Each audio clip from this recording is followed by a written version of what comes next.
Assalamualaikum warahmatullahi wabarakatuh. Balik di tugas guru penggerak. Sudah masuk di modul 1.3, yaitu tugas mulai dari diri. Imajiku tentang murid di masa depan oleh saya Rio Rahmat, calon guru penggerak angkatan 10 dari SD Negeri Belangpan. Selanjutnya di sini arahannya adalah buat satu gambar mengenai murid yang Bapak Ibu dambakan 5-10 tahun mendatang. Sertakan juga dalam gambar itu lingkungan pembelajaran yang sesuai untuk murid sebagaimana Bapak Ibu cita-citakan. Gambarkan situasi murid, peran guru, juga suasana sekolah sesuai dengan cita-cita Bapak Ibu. Nah, jadi murid yang saya dambakan di 5 atau sampai 10 tahun mendatang yaitu bagaimana dia berkritis, ceria, beriman dengan Tuhannya, paham teknologi karena kita sadar makin berkembang zaman, makin bertambahnya tahun makin ke tahun, dinamika perkembangan teknologi itu akan terus berkembang. Jadi siswa di sini harus bisa memahami teknologi dimanapun mereka berada, berkarakter mulia supaya mereka lebih mempunyai adab. Walaupun pengetahuan mereka kurang, tetapi tetap al-adabu fawqal ilmi, yaitu adab itu tetap di atas ilmu, mempunyai jiwa yang pemimpin, tidak suka mengeluh, taat aturan, senang bekerja sama.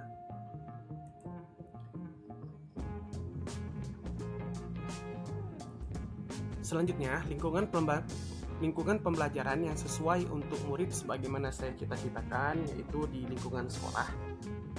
Yang pertama itu ramah anak, menyatu dengan alam. Menyatu dengan alam di sini artinya walaupun di kota ataupun di alam, mereka tetap, lingkungan sekolah itu tetap dengan asri, walaupun dia di kota tetap dengan yang rimbun, karena polusi udara dapat terserap apabila ada lingkungan yang hijau, pohon-pohon, sehingga lingkungan sekolah tersebut sehat oleh anak maupun guru yang ada di dalam sekolah sendiri. Memiliki ruangan sarana prasarana lengkap, memiliki aula untuk tempat kegiatan kumpul ataupun kegiatan lainnya, wajib bersih, serta fasilitas internet 5G beserta ruang yang tersedia komputer. Nah, ini adalah lingkungan pembelajaran yang sesuai murid yang saya cita-citakan. Mudah-mudahan nanti tercapai di seluruh sekolah, baik sekolah kota maupun perkampungan, bahkan di pelosok negeri. Mudah-mudahan tercapai.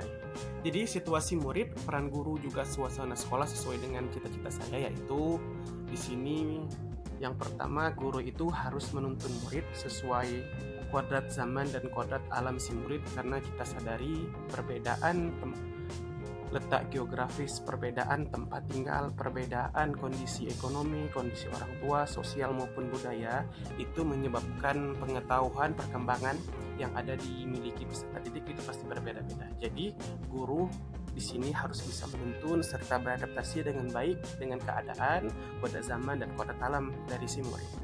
Pembelajaran harus menghasilkan produk yang kontekstual dengan lingkungan si anak melalui proyek yang dilakukan. Apalagi di era sekarang, kurikulum merdeka itu mengedepankan bagaimana produk-produk yang dihasilkan dari program P5 itu harus kontekstual dengan lingkungan mereka, sehingga nantinya ketika mereka setelah mengenyam pendidikan, mereka itu dapat mandiri dengan apapun bakat yang mereka punya, sehingga menghasilkan untuk diri mereka sendiri nantinya ketika mereka sudah mengenyam pendidikan sekolah dan terjun di dunia masyarakat. Yang ketiga, guru tetap menuntun dan mengarahkan ketika pembelajaran berbasis teknologi agar menghindarkan filter negatif dari internet. Nah, walaupun di sini kita era teknologi sudah berkembang luas, namun kita sebagai guru juga harus tetap menuntun dan mengarahkan agar hal-hal negatif itu bisa kita filter lewat dari pengawasan kita sendiri, serta kita bekerja sama dengan orang tua yang ada di rumah.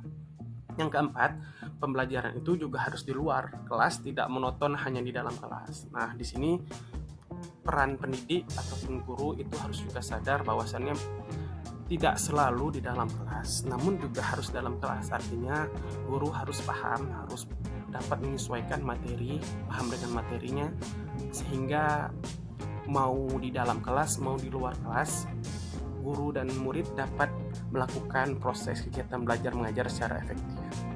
Nah, ketika jam istirahat di luar kelas, guru harus memastikan anak ceria dan tidak ada bullying di sekolah. Nah, pengawasan itu bukan hanya di dalam kelas, jadi guru juga harus bisa memantau dengan caranya, dengan jadwalnya ataupun kegiatan yang sudah disusun di sekolah.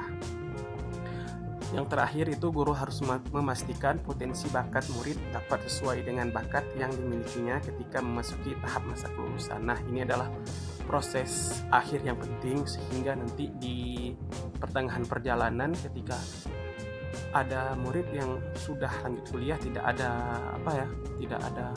proses pengulangan kuliah atau pindah jurusan. Di sini guru itu harus memastikan betul bagaimana jurusan yang ia kuasai ataupun bakat yang ia kuasai melalui asesmen ataupun proses pembelajaran yang dapat memahami bakat dari peserta didik masing-masing.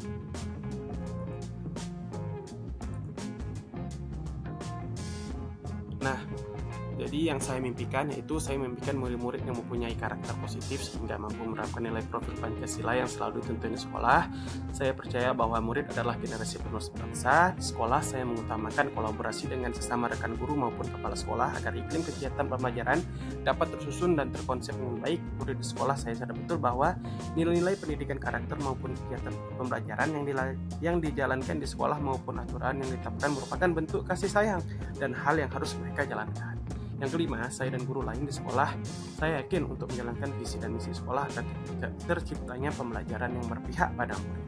Yang terakhir, saya dan guru lain di sekolah paham bahwa setiap tahunnya dunia pendidikan pasti mengalami perubahan dinamika, jadi kolaborasi antar sama harus tetap terjaga. Jadi melalui proses yang telah saya jalankan sebelumnya, saya akan wujudkan visi yang saya pilih yaitu terciptanya sekolah yang ramah anak, peduli lingkungan, berkarakter profil Pancasila, berwawasan global yang berlandaskan keimanan dan ketakwaan. Terima kasih, sekian dari saya. Tergerak, bergerak, dan menggerakkan. Assalamualaikum warahmatullahi wabarakatuh.